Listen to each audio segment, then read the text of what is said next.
Assalamualaikum warahmatullahi wabarakatuh. Alhamdulillah, puja ke Rabbi.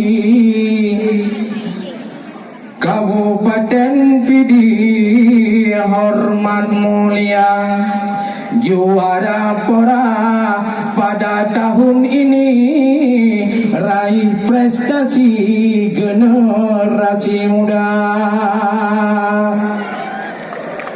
Kamu hormat juga hari ini ke Bapak PJ Gubernur yang mewakili sudahlah tiba. Kemudian hormat ke Wali Negara Pak Uronyo Ayahan Sagri, Pak Uronyo Hai Abi hormat mulia kepada Ketua KONI Penting Han Sagri juga hormat mulia ke panitia pora ulun hormati Sinawadi Sigli yang cat mulia Lamhana tua ke PJ Bupati hormat lagi yang cat mulia dan para panitia adik-adik atlet dum generasi muda dan mudi sebagai juara.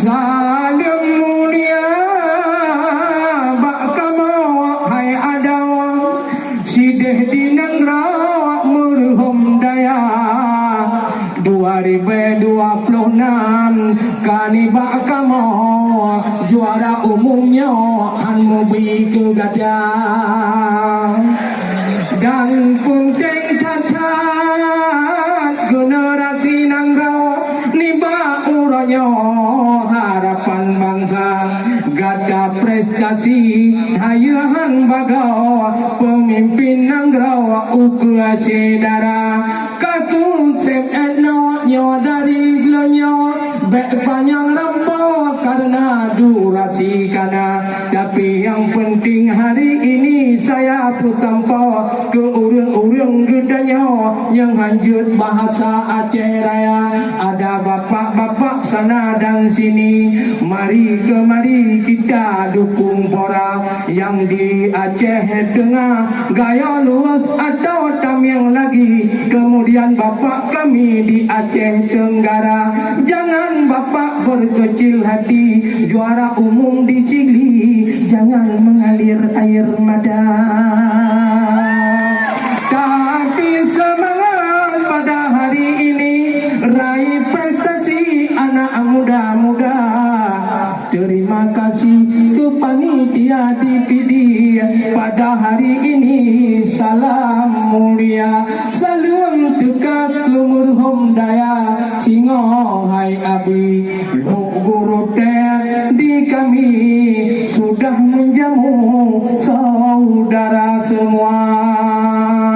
Musim timur tamu pukat, musim barat pula lada. Munyokan sari sapu pakat, lampuh jerat bek ke pegala. Bakbuk yang jerah bek sesaing, taing-taing dengan saudara.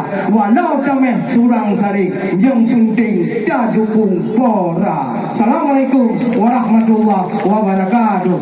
Waalaikumsalam warahmatullahi wabarakatuh.